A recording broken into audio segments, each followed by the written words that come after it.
pessoal estava palestrando, quarta-feira foi um dia importantíssimo, mas eu estava lá longe no interior de Minas, não consegui chegar a tempo de postar alguma coisa, mas me deu um pouquinho mais de respiro para tentar ligar três acontecimentos que me parecem relevantes e ligar esses três acontecimentos pelo viés da política. Os acontecimentos são a aprovação na Câmara dos Deputados da reforma da Previdência, o STF dando uma meia trava na Lava Jato e impedindo a transferência do presidiário Lula de Curitiba para Tremembé em São Paulo, e em terceiro lugar, como é que fica a situação de Sérgio Moro diante da sequência de publicações e mensagens que foram entregues por estelionatários a diversos meios de comunicação. Vamos começar pela reforma da Previdência, porque o denominador comum a esses três acontecimentos é o primado da política. E é exclusivamente sob o viés político que eu quero analisar esses três fatos. Eu não vou me importar tanto com aspectos técnicos, nem com as questões jurídico-legais envolvidas em cada um desses fatos. O que me interessa é o viés político. O da Previdência é muito claro. Ele demonstra a necessidade da existência de uma base coesa, coordenada, aguerrida e com um objetivo, para aprovação de medidas que o governo considere importantes. A gente sabe que a reforma da Previdência ela é necessária, é necessária, porém não suficiente. Tem uma imensa agenda aí represada para ser aprovada, de enorme relevância para a economia brasileira e para a sociedade em geral. E isto só vai acontecer, como a reforma da Previdência demonstrou, se existir uma coesão, uma disciplina, um sentido nas votações dos senhores deputados. Vamos pegar agora a questão política que envolve o ministro Sérgio Moro. Ele está tendo que aprender na marra algo que Bolsonaro também está aprendendo na marra, que por mais popular que seja um personagem político, e sem dúvida Sérgio Moro é hoje o personagem político mais popular do Brasil, não significa que ele consegue fazer tudo o que ele quer.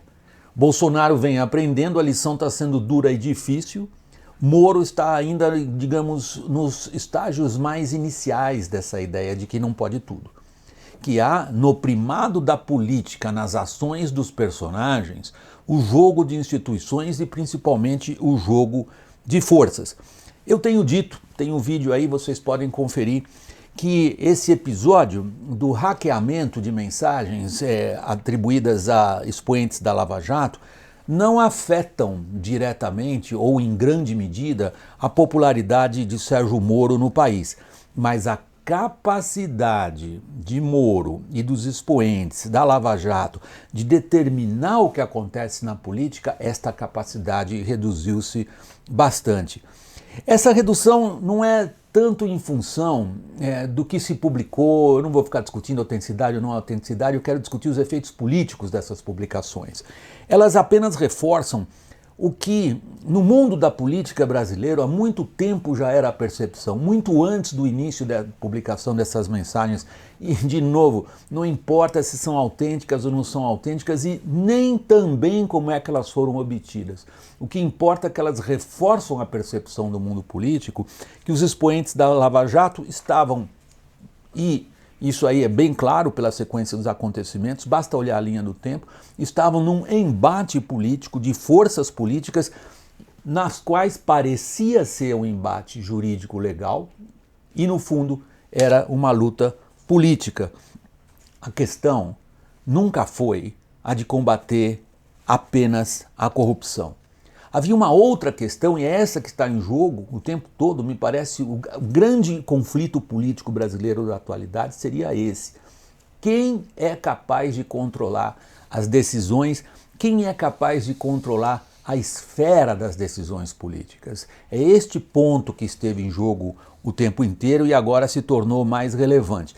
Neste contexto, a ordem da juíza em Curitiba para transferência do Lula da carceragem da Polícia Federal para São Paulo é um grave erro político. Eu disse a vocês no início desse vídeo, não me interessam os aspectos normativos, legais e jurídicos, me interessam as consequências de atos tomados. Este é um grave erro político. Ele desconhece a relação de forças e aí A resposta veio aos expoentes da Lava Jato, foi claramente uma resposta política aos expoentes da Lava Jato, ela veio em duas instâncias decisivas neste momento. O Legislativo envia ao Supremo uma delegação, digamos, suprapartidária, dizendo que não era possível admitir essa transferência, e o Supremo, com praticamente unanimidade, reverte a decisão da juíza. O que isto foi? Isto foi uma enorme freada de arrumação política dada pelo Legislativo e dada pelo Judiciário àqueles que ganharam toda essa projeção adiante da campanha anticorrupção chamada Lava Jato.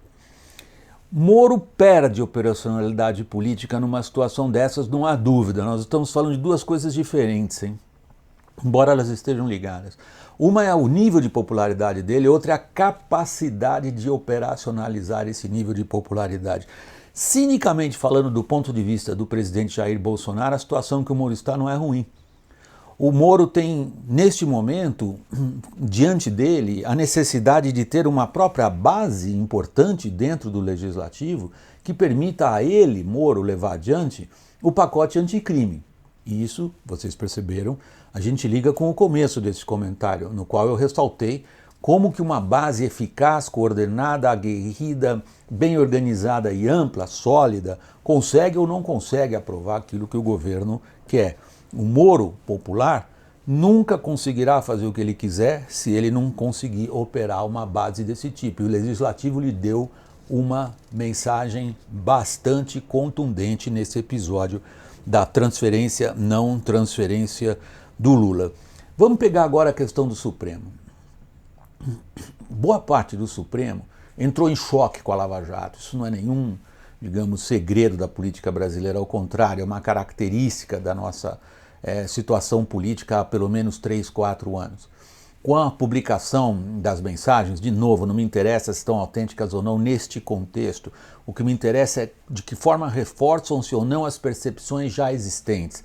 E as percepções já existentes é que vagarosamente foi se formando dentro do Supremo uma maioria entre os seus integrantes convencida de que os expoentes da Lava Jato, Moro na frente, Deltan Dallagnol também, tinham extrapolado as suas funções e tinham se transformado numa força política interessada em emparedar o Supremo. Isso muito antes da publicação das mensagens. O que acontece agora? As percepções se reforçam e o que o Supremo fez na questão da transferência do Lula, mas não só, fez também quando o presidente do Supremo vem e diz que inquéritos que são baseados no compartilhamento de informações obtidas, por exemplo, pela Receita ou pelo COAF, esses inquéritos têm que parar, precisam de ordem judicial. Em outras palavras, essa maioria dentro do Supremo começa a exercer aquilo que ela não se considerava em condições de fazer anteriormente, ou seja, ela determinar o que são as ações e ela coibir o que essa maioria percebe como sendo atividade política dos expoentes da Lava Jato. De novo, é importante aqui, para que eu não seja mal interpretado neste comentário, eu não estou aplaudindo ou detestando. Eu estou tratando de expor a vocês os fatos da política baseados nas percepções dos seus diferentes participantes. E aí, é uma coisa, o grau de apoio popular à Lava Jato, que continua irrestrito, e é outra a capacidade dos seus integrantes de fora para dentro do sistema político controlar em boa medida as decisões dessa esfera. Com que a gente volta para o começo desse comentário. Vejam, está no colo do Legislativo nesse momento uma imensa pauta represada de assuntos que mexem diretamente com a economia.